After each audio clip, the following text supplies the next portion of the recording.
4 PM news network में दोस्तों आपका स्वागत है। मैं हूं आपके साथ राशिद ज़हीर।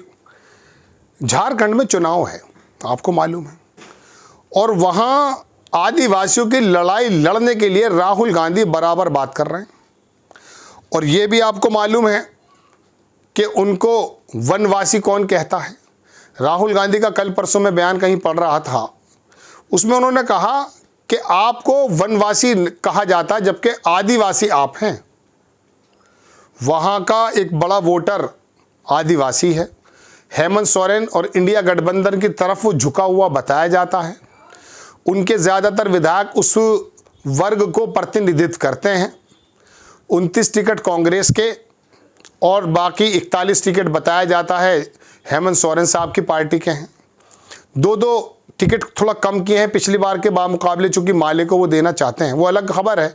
लेकिन मैं आपको बताना ये चाहता हूँ दोस्तों, ये आदिवासियों का जिक्र जब होता है, अल्पसंख्यकों का जिक्र होता है, या किसी का, मुसलमान बीच में आ जाता है। और मनमोहन सिंह का वो बयान भी आ जाता है। यानी कि कांग्रेस को बदनाम करने के लिए इनके पास एक ही रास्ता नज़र आता कि आपके मनमोहन सिंह ने, यानी कि प्रधानमंत्री ने, तो यूँ कहा था कि देश के रिसोर्सेज पर मुसलमानों का हक है, और इन्हीं का गोदी मीडिया उसका बार बार पोस्टमार्टम करता है। लेकिन देखिए तो सही विडंबना कि बात चल रही है आदिवासी की, और आदिवासियों को तो डायरेक्टली कुछ कहा नहीं जा सकता। तो सबसे ज़्यादा आसान टारगेट कौन है? विशेष समुदाय। अब उसके लिए कौन है? तो मनमोहन सिंह की क्लिप निकाल कर ले आओ। बार बार ये काम होता है। और अब हुआ यह है कि वो चित्रा त्रिपाठी नाम की जो महिला है, एंकर है, वो आज तक छोड़ करके ABP में गई, वहाँ पर भी उसने वही झूठ बताना शुरू कर दिया है। अब बात यह है, देखें आप, सुप्रिया श्रीनेत कांग्रेस की हैं। मैं आपको दरअसल ये खबर नहीं बताना है, ये खबर तो आपको मालूम है, बारहा ये झूठ आप पकड़ चुके हैं। लेकिन मैं बताना चाहता हूं कि राहुल गांधी ने आदिवासियों की बात क्या की, मुसलमानों पर क्यों आप घूम जाते हैं? बात चल रही है झारखंड की, मुसलमान बहुत कम परसेंटेज में है, बात चल रही है आदिवासी की, लेकिन आप घूम करके कहीं से आएंगे कांग्रेस पर हमला करने के लिए, मनमोहन सिंह की बात को लेकर के आ जाएंगे, और वो भी झूठ।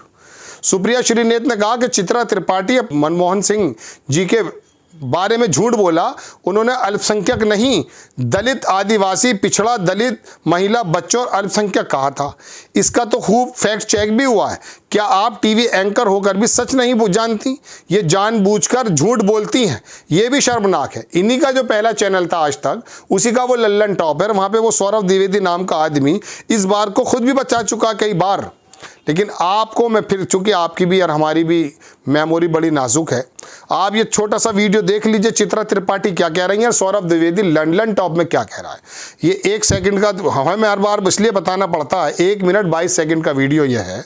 इसे आपको इसलिए बताना पड़ता है दोस्तों कि हमें खबर तो कुछ और ही बतानी है, लेकिन मेरी विडंबना और आपकी विडंबना ये है कि इनके झूठ से निकल के जाएँ तो अभी तो कोई रास्ता पाएँ। कब तक छोटी छोटी गलियों में बातों में अपने को उलझाओगे? पतली गलियां छोड़ोगे, खुली सड़क पर आओगे। पहले आप ये छोटा सा वीडियो देख लें।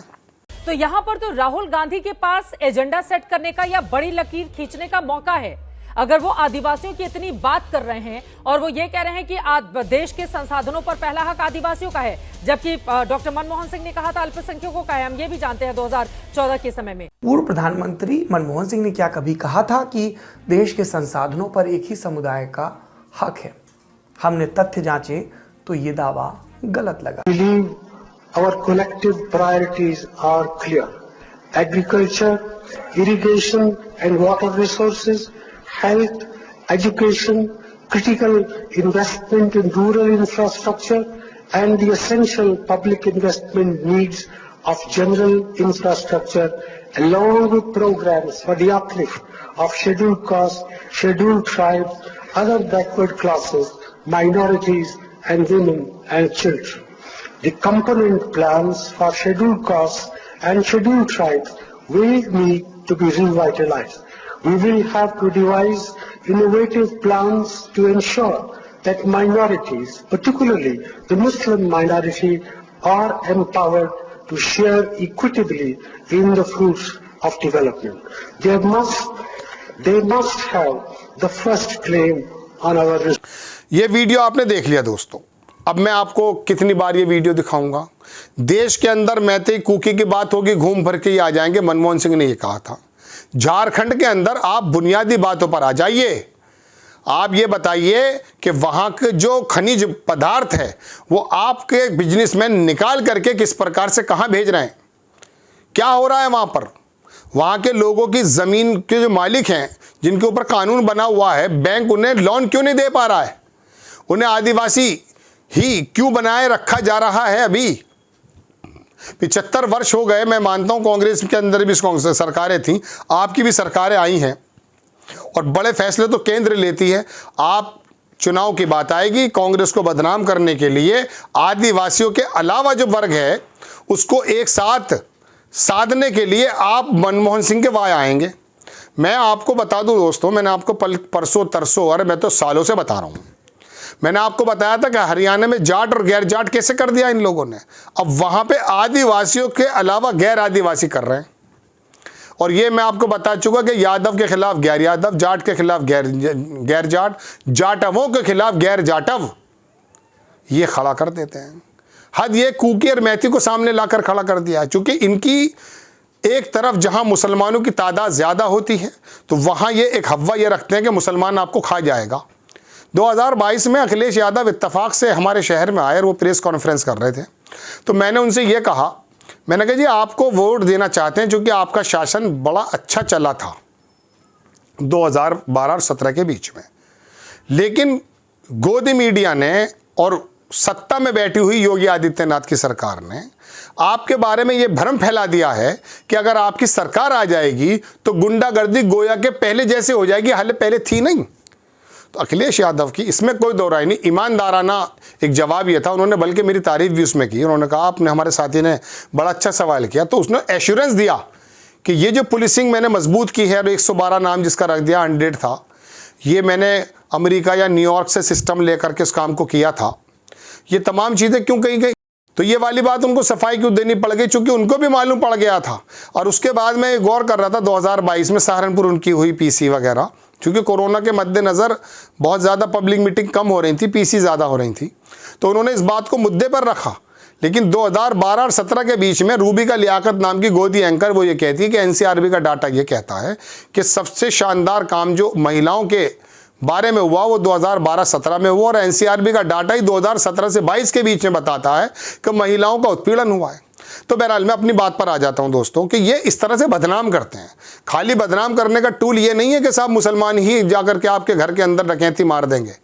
बात यह है कि अब आदिवासियों के खिलाफ बात चल रही है, वो उसको पहले तो बना दिया वनवासी, और अब आकर के मनमोहन सिंह ने तो कह दिया था सारे रिसोर्स पर जो हक है वो तो मुसलमानों का है। अरे अगर ये कह भी दिया था तो सच्चर कमेटी की रिपोर्ट भी ये कहती है कि सबसे ज़्यादा मुस्तहिक वो तबका भी तो वही है, दलितों से और जानवरों से बदतर जिंदगी गुजारने पर अगर मजबूर है। और सच्चर कमेटी जो आपने डस्टबिन में डाल दी उसमें कांग्रेस भी शामिल है। अगर कह दिया तो उसके आधार पर मनमोहन सिंह ने ये बात बोल दी तो कौन सा जुर्म कर दिया भाई। सबसे ज़्यादा भूखे को तो खाना खिलाओगे भाई। जो आदमी ने 4 घंटे पहले खाना खाया है या 4 दिन पहले जिसने खाना खाया उस किसको खिलाएंगे आप पहले खाना, बताइए। 4 दिन से जो मरने को तैयार है उसे तो खिलाओगे भाई। अब अगर ये बात कह भी दी है तो पहली बात तो सफाई देने की सुप्रिया श्रीनेत को भी जरूरत क्या है। वो सीधा सीधा बोले कि क्या मुसलमान मुस्तहिक नहीं है, लेकिन बोल नहीं सकते क्योंकि इनकी चालाकी यही है कि ये बोलें और हम कहें देखिए साहब ये सब चीज़ें मुसलमानों को दे रहे हैं। आपके पास बचा क्या है, आपके पास नौकरियां तक तो बची नहीं है। मल्टीनेशनल कंपनीज अगर यहाँ ना आती और राजीव गांधी को सपना ना होता तो ये प्राइवेट नौकरी भी नहीं मिल पाती। आपने तो तबाह बर्बाद कर रख दिया है अर्थव्यवस्था को। इसके बारे में बात तो करो, डिबेट तो करो ना। लेकिन कोई अखबार कोई टीवी आपसे अर्थव्यवस्था की बात ही कब करता है। आपको तो ये बताया जाता है विश्व गुरु बन गए हम। अरे पर कैपिटल इनकम में फकीर बन गए हम भाई। बताओ हमारे पास है क्या $2400-2500 सालाना। कभी कभी बांग्लादेश हमको क्रॉस कर जाता है। आप कहते हैं इंग्लैंड को पछाड़ कर रख दिया। इंग्लैंड की पर कैपिटल इनकम और भारत की पर कैपिटल इनकम में जरा फर्क तो पता कर लो। $1,00,000 प्रति ईयर है बाहर के देशों की। 50,000 किसी की, 25,000 किसी की, 40,000 किसी की। हमारी 2500 से नीचे 2400 कुछ प्रति डॉलर सालाना पर कैपिटल इनकम। और फिर उस पर असमानता ये है कि अडानी को और जो तमाम जो बिजनेसमैन हैं इनको 1% लोग हैं, देश की 40% संपत्ति इनके पास है, 10% के पास है। खैर बहरहाल कुल मिला के बात यह है कि बात चल रही है राहुल गांधी आदिवासियों की, घूम करके मनमोहन सिंह का बयान लेकर आए और अटका कर रख दिया। सुप्रिया श्रीनेश जी, आप भी समझ लीजिए, आपको बार बार इन्हीं मामलों में अटकाया जाता है। आप आदिवासियों की बात ही करते रहिए। आप कहिए उनकी जमीनों पर लोन क्यों नहीं मिल पा रहा है, सेंट्रल बैंक क्यों नहीं उनको लोन दे रहे हैं, जब भी तो पता चलेगा ना। लेकिन आपको भी तो यही एजेंडे ज़्यादा भाते हैं। आपकी भी गलती नहीं है, गलती तो मेरी है, गलती तो आपकी है जो आप सुन रहे हैं, क्योंकि हमें भी ऐसे एजेंडे समझ में आते हैं। हम इन बातों को कहाँ सुने कि वहाँ की ज़मीनों को बैंक लोन नहीं दे रहे, वहाँ के कानून दूसरे बने हुए हैं। चलिए खैर, आपको खबर कैसी लगी अपनी राय कमेंट्स बॉक्स में ज़रूर दीजिए। चैनल को सब्सक्राइब कीजिए, शेयर कीजिए। नेक्स्ट टाइम मैं किसी खबर के साथ हाजिर होता हूँ। जय हिंद।